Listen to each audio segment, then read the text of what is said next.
आदाब। इतने लोग बैठे, हमको तो ऐसे ही डर लग रहा है। हम अंग्रेज़ी में पढ़ाते हैं, मेरा पीएचडी भी अंग्रेज़ी में है, उर्दू मैगज़ीन्स पे काम है मेरा। और फ़िरदौस मैम ने हमको बहुत साल पहले जब हम बीए में थे, तो विमेन स्टडीज़ पढ़ाया था और तभी से हम कह रहे हैं कि हाँ, बिल्कुल सही कह रही हैं। तब से ही हमको लगा कि वो उनका जो औरतों को देखने का, जो उनके लिखने का, उनको समझने का जो तरीक़ा है, वो ऐसा लगता है कि हम बहुत सारे लोग सोचते हैं लेकिन कहीं उसको देख नहीं पाते लिखा हुआ, कहीं उसके बारे में ऐसा लगता है कि हाँ, ऐसा सोचते हैं कि इसके बारे में बात होनी चाहिए, लेकिन फिर फ़िरदौस मैम उसके बारे में बात करती हैं तो बहुत अच्छा लगता है। एक अ, चीज़ हम कहना चाहते हैं, उन्होंने कहा कि सर ने कहा कि शादाब सर ने कहा कि ये शिकायत है उनको कि सारे आदमी बेवफ़ा उन्होंने बताए। तो हमने भी ये लाइन लिखी हुई थी उनकी नॉवेल से, मैम की इसी रिन से, कि आदमी सारे फुर हो गए, उन्होंने लिखा है इसमें।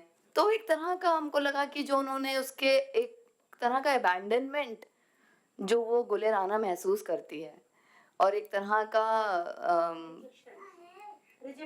रिजेक्शन और अबैंडनमेंट जो वो महसूस करती है, वो उसकी फूफी भी करती हैं, उसकी माँ भी करती हैं, उसकी नानी भी करती हैं, फिर डोरथी और विमला भी करती हैं।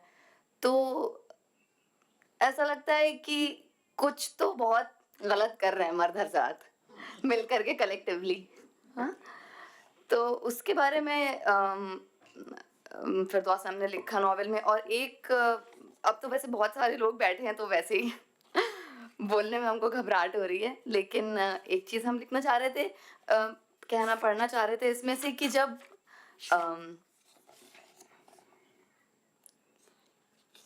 वो शिकार पे गई, एक चैप्टर है उसमें, उसका नाम है शिकार।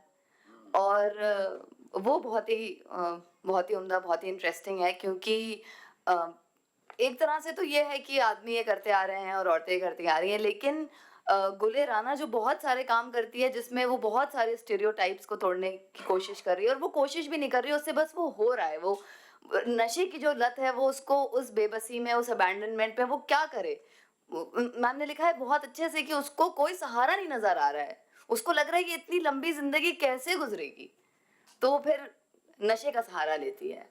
तो एक तरह से जो शुरू में दिख रहा है कि एक जो जिसको हम लोग फॉलन वुमन कहते हैं, जिसको कहते हैं कि जो एक गिर चुकी है, या जो समाज की, जो माशरे की नज़रों से गिर चुकी है, वो औरत है जो वाक़ई में उठी हुई है, जो सच में बुलंदी पर है, अपने किरदार की बुलंदी पर है।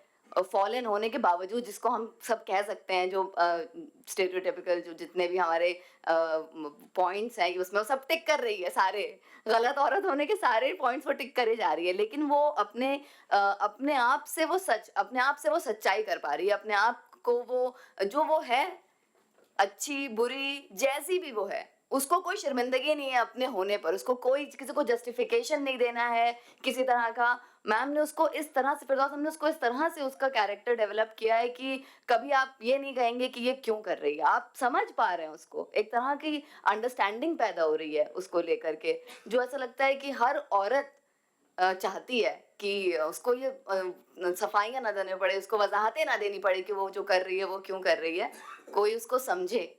तो ऐसा लग रहा है कि इसी तरह का उन्होंने मंज़र पेश किया, और मैं ज़्यादा कुछ नहीं कहना चाहूँगी, मैं सुनना चाह रही हूँ। बहुत सारे लोग बैठे हैं यहाँ पर जो बहुत कुछ लिख चुके हैं, तो हम ज़रूर उनको सुनें, और शुक्रिया। बहुत बहुत शुक्रिया अनब नैयर साहिबा। मोहतरम हाज़रीन, एक रस्म थी जो रह गई थी और उसको पूरा करने का वक्त है। मैं फ़िरदौस अज़मत सिद्दीकी साहिबा से गुजारिश करूँगा कि वो हमारे मेहमानों का, मुक़र्रिरीन का बाज़ाब्ता इस्तक़बाल करें, उनकी खिदमत में कुछ